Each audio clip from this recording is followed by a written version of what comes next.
Hello everyone, it's Hooves of Doom coming back at you with another video in my Classics in Warhammer series. This is Demon Part 2, so-called Good Demons. Now, another video in my Hardcore Fluff series. Alright, in the last video, I discussed the spelling and pronunciation of demon, spelled as D-A-E-M-O-N, and highlighted when and why Games Workshop made that deliberate choice to use that spelling. Now, this video discusses the term demon from a perspective of Greek and Roman culture, and the idea is to demonstrate that in a different cultural context and religious context, the word demon doesn't necessarily mean evil. It could in many ways be used as a good. And as many of you know, the Seraphon Age of Sigmar had the keyword demon, and for some that's a problem. So that's why I'm making this video.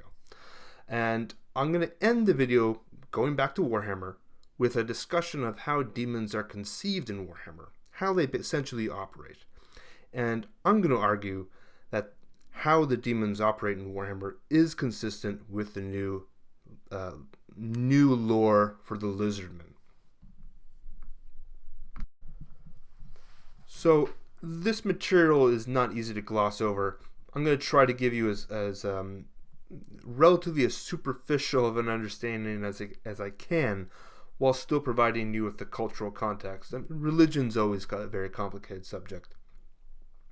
So in the first video, I discussed two spellings of demon, D-E-M-O-N and D-A-E-M-O-N. I didn't tell you about a third way to spell it, and you almost rarely see this. This is D-A-I-M-O-N. And it's basically Greek. This is what the Latin version or the Latin spelling is based upon. So this is the understanding of a daimon in this context, and that's how the Greek pronounce it. It's much different from what we're used to, and it's essentially an intermediate between the gods and men. Sometimes the primary gods are described as being a daimon, and Greek dictionaries will also use the same term to mean a god or goddess, but in general a daimon has a fairly low place in the hierarchy, especially when compared to the types of the types of gods that we're most used to, Zeus and Diana and such. So importantly, a daimon can be considered to be both good or bad. It really just depends on the context in terms of what it's essentially doing to the person. Generally, if it's being used negatively, it signifies some sort of madness. But madness itself isn't necessarily bad. For instance, if you remember something very crucially and you start running around to prevent a catastrophe, to those around you, it could appear as if you've gone insane. And in a Greek cultural context, they would say that you are possessed by one of these. But of course, that can actually be quite good. So the word daimon is used extensively in Greek writings. It's actually very common, and it's in Plato, for instance, if you know of Plato. The examples I have here are all from Homer. And in these cases, the word daimon is being translated as some sort of supernatural force. So the first instance from the Iliad.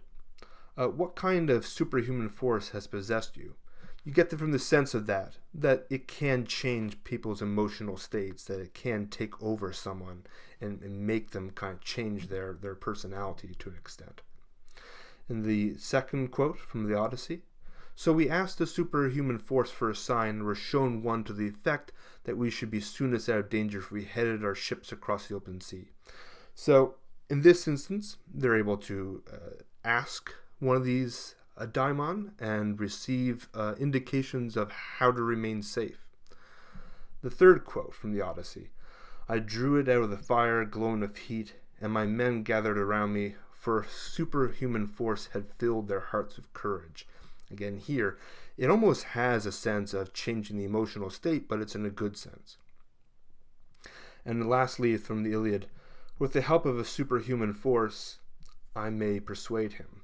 So again, they can be helpful. Now, there probably is more instances of kind of a negative connotation, in quotes. I took 4 here that are somewhat positive, but I think most of them are slightly more negative because heightened emotional states generally, can be quite negative. But I would also point out that even the word for happiness in Greek, daimonia, essentially, you can see in the middle there is the word, and it basically means you are in good spirits or good-spirited. Eudaimonia is a very important word for Aristotle. In the Roman religious context, the word daimon is often associated with the Roman genius. The genius are another type of spirit.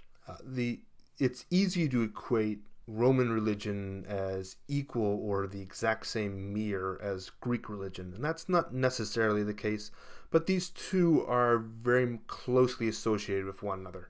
Now, the genius, or genii in the plural, are often viewed as being protective spirits, almost like a proto-guardian angel, and everything in a Roman world, in a polytheistic world really, has these types of protective spirits in some capacity.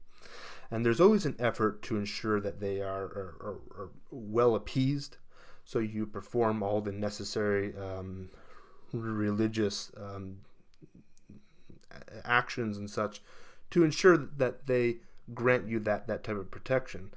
The emperor's genius in particular was a common practice of veneration and respect, and in another example, at the house of the centenary, the snake in a meadow, as you can see in this picture, which is before Mount Vesuvius in the background, that blew up and destroyed Pompeii. This is a fresco from, I believe, that region. And the snake is labeled as agatho daimon, which in Greek means good demon.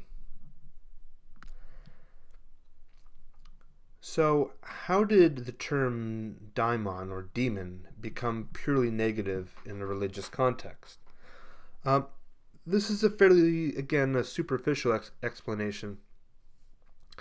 But Eastern religions, beginning with Zoroastrianism, tended to interpret the world increasingly as existing between two types of poles. They're monotheistic, but they place emphasis upon one God that is absolutely good, and another God or very powerful being that is absolutely evil. And they exist between these two polar opposites. It really makes the world extremely black and white.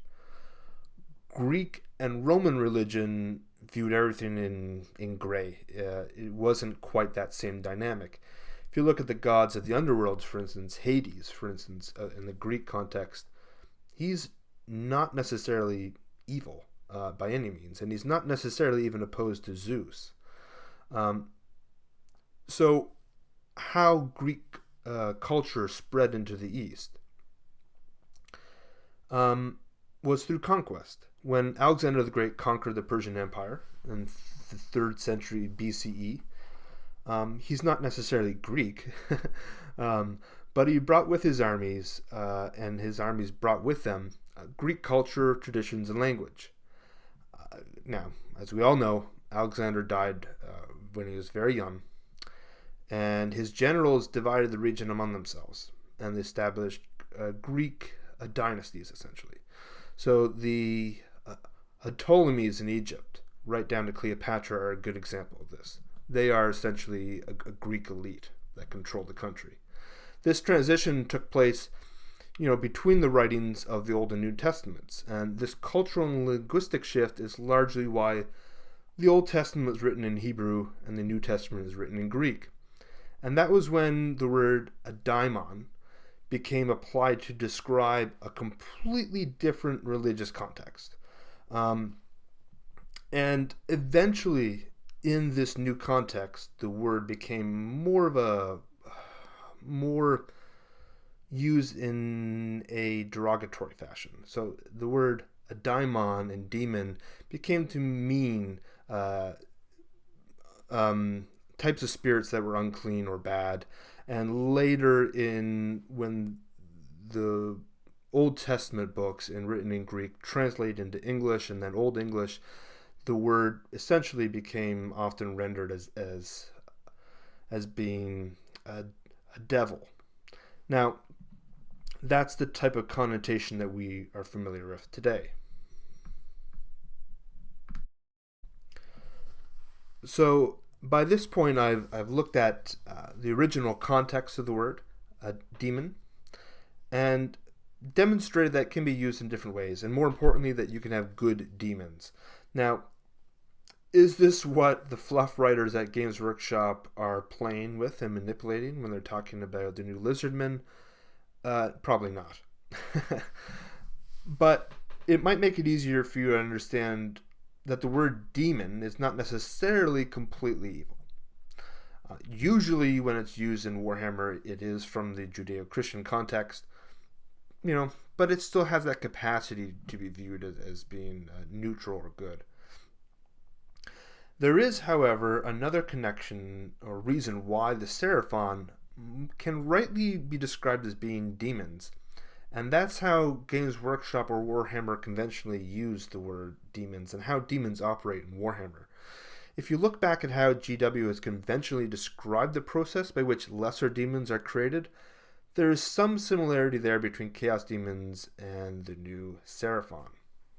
So, begin in 1990.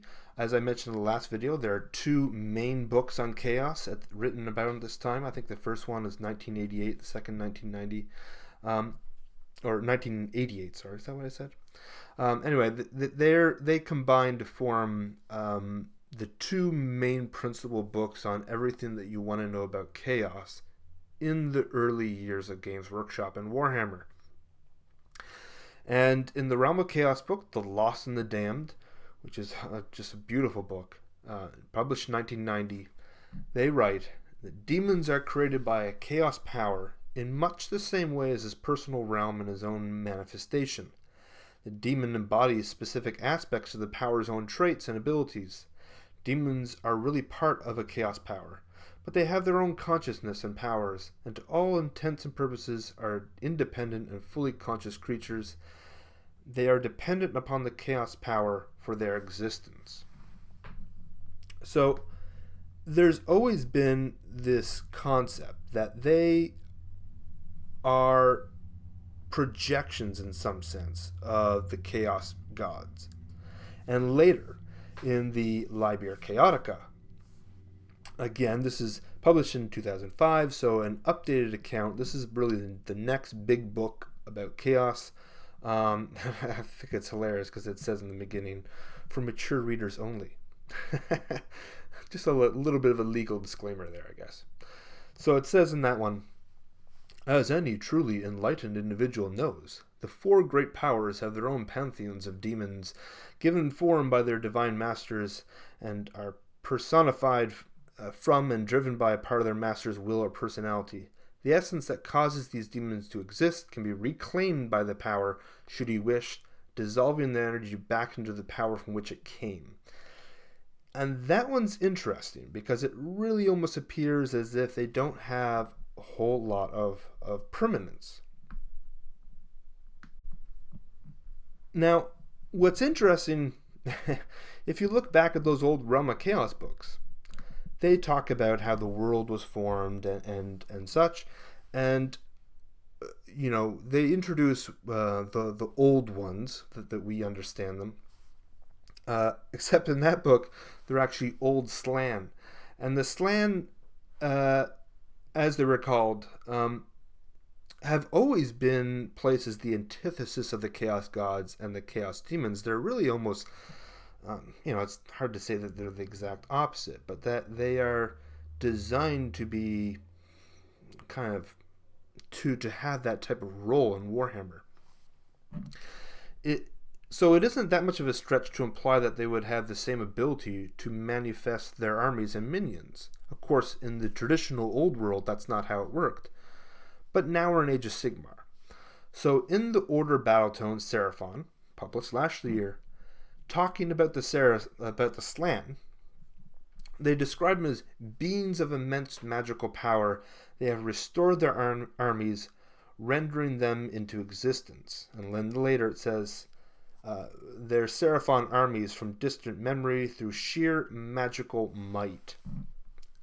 I don't read those sections and think to myself, these are completely different understandings. In many respects, I think they are almost the exact same. There are some differences, of course. One is manifested by magic, and the other manifested or derived through the warp. But magic, in many ways, in Warhammer, uses the warp. And in 40k, and the books about Realm of Chaos and the Liber Chaotica both deal with both worlds, the Warhammer Fantasy and 40k, at the same time. 40k uses the warp as well. So they are essentially drawn upon the same types of power to create their minions, which I think is pretty interesting. Obviously the Slann are not immortal, so they're not the exact same equivalent, but they are almost using the same type of technique to derive two completely different armies. In both instances, they are mental projections, right? Either you're talking about demons or you're talking about the lizard men, sorry. They are both almost operating the exact same way. So it isn't much of a stretch to call the Seraphon good demons. In either case, that's the end of part 2 of Warhammer Classics Daemon. And I'll be putting part 3 together, who knows, sometime. Anyways, guys, I appreciate you guys listening. Have a good one.